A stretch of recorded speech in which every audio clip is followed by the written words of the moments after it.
कड़ाके की बारिश हो रही थी। पूरे गांव में चारों ओर सड़कों गलियों में बारिश का पानी भर चुका था। उसी तूफानी भयानक बारिश में एक बूढ़ी महिला विमला छाता लिए सड़क से पैदल जा रही थी।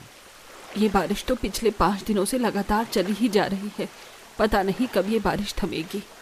अरे भगवान जी, कब होगी मेरी शादी। जवानी से बुढ़ापा आ गया, पर अब तक मेरे जीवन में कोई दिलरुबा नहीं आई। अरे अब तो जिंदगी बची है, इसे खुलकर जीने के लिए कोई अप्सरा तो भेज दीजिए मेरे जीवन में।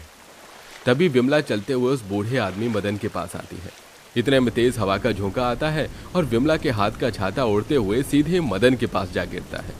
अरे मेरा छाता! विमला दौड़ते हुए मदन के पास आने लगती है। मोहब्बत बरसा देना तू, सावन आया है, तेरे और मेरे मिलने का मौसम आया है। तभी विमला मदन के पास आकर छाते के नीचे खड़ी हो जाती है। मदन विमला को रोमांटिक भरी निगाहों से घूरे जा रहा था। अरे मेरे सपनों की रानी, मेरी दिलरुबा महबूबा, अरे मेरे पास आ गई। तभी विमला मदन से अपना छाता लेने लगती है तो मदन छाता नहीं छोड़ता। छोड़िए, ये छाता मेरा है। ये छाता क्या जाने मन, अब तो ये दिल वाला भी तुम्हारा ही हो चुका है। चलो ना, हम भाग कर शादी कर लेते हैं। क्या? बरसों से इस दिल को तुम्हारा इंतजार था जाने मन, और देखो आज वो इंतजार की घड़ी खत्म हो गई। चलो अब हम शादी करके अपनी एक अलग दुनिया बसाएंगे। अरे पागल के बच्चे, नशा करके आया है क्या? छोड़ मेरा छाता। नशे में तो मैं डूब ही चुका हूँ तुम्हारे जाने मन। चलो ना। सड़े हुए केले के बदबूदार छिलके, छोड़ मेरा छाता। बुरी गंध के बदबूदार, छोड़ मुझे। विमला मदन के हाथ से छाता छीनकर वहां से जाने लगती है। अरे दिलरुबा, मेरी रूपा। बुढ़ापे में सठिया गया है, बेगैरत, कीड़े पड़े तुझे। विमला गुस्से में तेजी से अपने छोटे से घर में चली जाती है। विमला का घर बहुत ही छोटा, एक कमरे का झोपड़ा घर था। उसके घर में उसकी 5 बहुएं वैशाली, पल्लवी, सुषमा, मानवी और सुनीता थी। विमला की ये 5 बहुएं गर्भवती थी। घर में छत और दीवारों से बारिश का सारा पानी घर के अंदर आ रहा था। वैशाली, पल्लवी और सुषमा तीनों फर्श पर बैठकर घर में आए पानी को बाल्टियों से भर रही थीं। अरे बहू, तुम ये सब क्या कर रही हो? हटो यहाँ से। विमला वैशाली, पल्लवी और सुषमा के पास आती है और तीनों को वहां से उठाकर उन्हें मानवी और सुनीता के पास चारपाई पर बैठा देती है, जहां उस हिस्से में छत से पानी नहीं टपक रहा था। माँ जी, क्या हुआ? मैंने तुम्हें कितनी बार कहा है कि तुम बरसात में घर के कोई भी काम नहीं करोगी। अगर तुम में से किसी का पैर वगैरह फिसल गया तो? माँ जी, जब से हम गर्भवती हुए हैं तब से आप हमें घर के एक भी काम क्यों नहीं करने दे रही हो? बहू, ये पल महिलाओं के लिए जीवन में बहुत ही नाजुक पल होते हैं। जब तुम 5 की डिलीवरी हो जाएगी तब करना ना तुम काम। अभी देखो, बारिश का सारा पानी घर में आता जा रहा है। विमला अपनी इन 5 गर्भवती बहुओं को घर के कोई भी काम नहीं करने देती थी। विमला अपने इस एक कमरे के छोटे से झोपड़े घर में अपनी बहुओं के साथ बड़ी गरीबी अवस्था में अपना जीवन बिता रही थी। बारिश का मौसम आते ही विमला और उसके परिवार की परेशानियां बढ़ जाती हैं, क्योंकि बारिश का सारा पानी घर की कमजोर छत और दीवारों से घर के अंदर आता है, जिसके चलते विमला के घर में पानी आने से न बैठने लायक जगह रहती थी, न ही सोने लायक। थोड़े समय बाद विमला के 5 बेटे रमेश, सुरेश, महेश, अजीत और रोहन, ये 5 पानी में भीगते हुए घर आते हैं। ओह, ये बारिश, पता नहीं कब ये बारिश थमेगी। अरे भाई, अब क्या करें? बारिश के पानी से तो हमारी फसल पूरी खराब हो गई। हाँ ना यार, इतनी मेहनत से हमने फसल की थी, पर लगातार चल रही इस बारिश के पानी ने हमारी सारी फसल को बर्बाद करके रख दिया। क्या सारी फसल खराब हो गई? हाँ भाभी, लगातार बारिश होने से पूरे खेत में पानी ही पानी भर चुका है, जिसके चलते सारी फसल तहस नहस हो गई है। क्यों हम गरीबों के जीवन में एक के बाद एक बर्बादियां आती जा रही हैं। इतनी मुश्किल से तो हमने इधर उधर से कर्ज लेकर गहने तोड़कर फसल के लिए पैसे इकट्ठा किए थे, और वो फसल ही बर्बाद हो गई। श्यामू काका सही ही कह रहे थे कि रमेश, तुम्हारी फसल तैयार हो चुकी है, फसल को निकाल लो खेत से। पर मैंने ही उनकी बात को नहीं माना था। अगर मैं उस समय खेत से फसल निकाल लेता तो आज हमारी फसल बर्बाद नहीं होती। रमेश और उसके भाई उसी गांव से सालों से खेती का काम करते आ रहे थे। वो हर बार उसी गांव के सेठ दर्पण का एक छोटा सा खेत किराए पर लेते थे और उसमें अपना पैसा लगाकर फसल लगाते थे।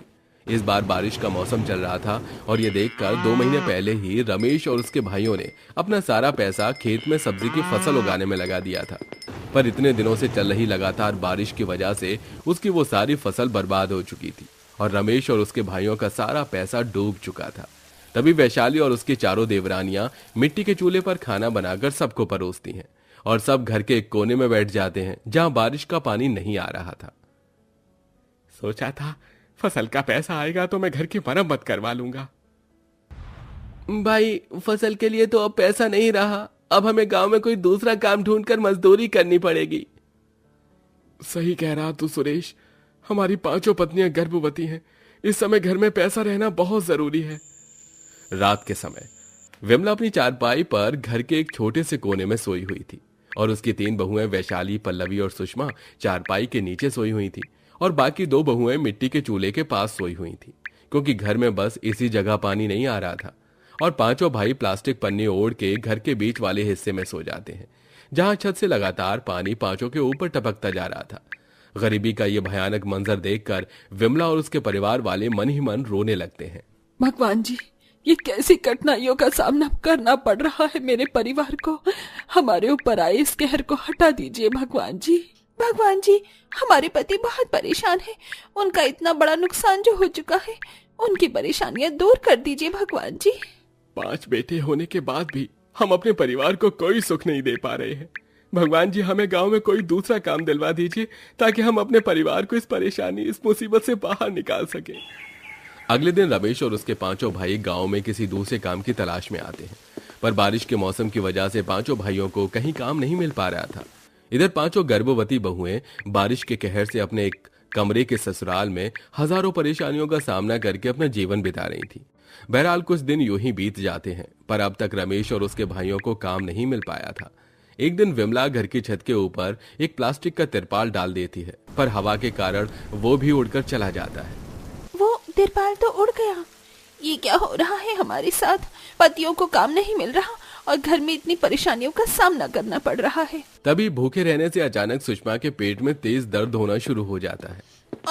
माँ, बहू, क्या हुआ बहू? मुझे बहुत दर्द हो रहा है पेट में। माँ, अरे बाप रे, कहीं सुषमा को लेबर पेन तो शुरू नहीं हो गया? बाहर तो कितनी तेज बारिश हो रही है। सुषमा लगातार चिल्लाई जा रही थी। माँ जी, मुझे लगता है अब हमें सुषमा को हॉस्पिटल ले जाना ही होगा। तभी महेश और सब जैसे तैसे करके सुषमा को हॉस्पिटल लेकर आते हैं, जहां कुछ ही मिनटों में सुषमा एक बेटे को जन्म दे देती है।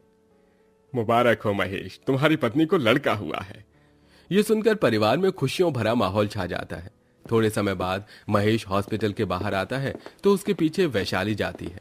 क्या हुआ महेश भाई, आप बाहर क्यों चले आए? भाभी, हॉस्पिटल वाले अब बिल के पैसे मांगेंगे तो मैं कहां से दूं? अब उन्हें पैसे, मेरे पास तो पैसे ही नहीं है। महेश भाई, डॉक्टर सुषमा और बच्चे दोनों को 8 दिन तक हॉस्पिटल में ही रखने वाले हैं। तब तक हम कर लेंगे कहीं से पैसों की व्यवस्था। थोड़े समय बाद महेश और सब घर चले आते हैं। सुषमा के पास विमला हॉस्पिटल में रुकी हुई थी। जी, अब क्या करें? अब तो घर में नन्हा मेहमान भी आ चुका है और पास में एक पैसा नहीं है। वही सोच रहा हूँ मैं भी वैशाली कि अब क्या करें। कमाई का कोई जरिया नहीं था। तभी वैशाली मानवी के साथ अपने मायके आती है और अपने गरीब पिता दर्पेश को सारी बात बताती है। बिटिया, तुम चिंता मत करो, तुम मेरा चाय पकौड़े का कारोबार ले लो। इस बारिश के मौसम में मेरा चाय पकौड़े का कारोबार बहुत अच्छा चल रहा है। तभी दर्पेश के लाख कहने पर वैशाली अपने पिता का चाय पकौड़े का ठेला ले लेती है, जिसके बाद दर्पेश उसे साथ में कुछ पैसे भी देता है और वैशाली वो सब लेकर अपने ससुराल आती है और तीनों गर्भवती देवरानियों के साथ गांव के एक स्थान पर अपना चाय पकौड़े का ठेला लगा लेती है। जिसके बाद वैशाली के पास ग्राहकों की भीड़ लगने लगी और उसकी कमाई खूब होने लगी। जेठानी जी, हमारे चाय पकौड़े तो कितने बिक रहे हैं। हाँ वैशाली, बस ऐसे ही हमारी कमाई होती रहे ताकि हम हॉस्पिटल का सारा कर्ज चुका सकें। उसके बाद वैशाली अपनी तीनों देवरानियों के साथ रोज गांव में आकर चाय पकौड़े बेचने लगी, जिसके बाद उसकी खूब कमाई होने लगी। तभी रमेश और उसके भाइयों को भी गांव के एक जूते बनाने वाले कारखाने में काम मिल जाता है, जिसके बाद 5 भाई और उनकी पत्नियां रात दिन मेहनत करके पैसा जमा करते हैं और सुषमा और उसके बच्चे को घर ले आते हैं। एक रात, वैशाली, जैसे हमने हॉस्पिटल का बिल चुका दिया, अब वैसे ही हम धीरे धीरे अपनी कमाई से अपने इस एक कमरे वाले घर की भी मरम्मत करवा लेंगे।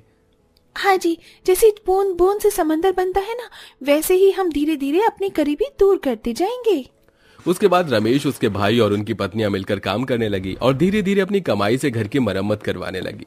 इस तरह से उनका एक कमरे का घर अब 5 कमरों का पक्का घर बन गया था, जिसमें 5 बहुएं आराम से रहती थीं, बारिश की चिंता किए बिना।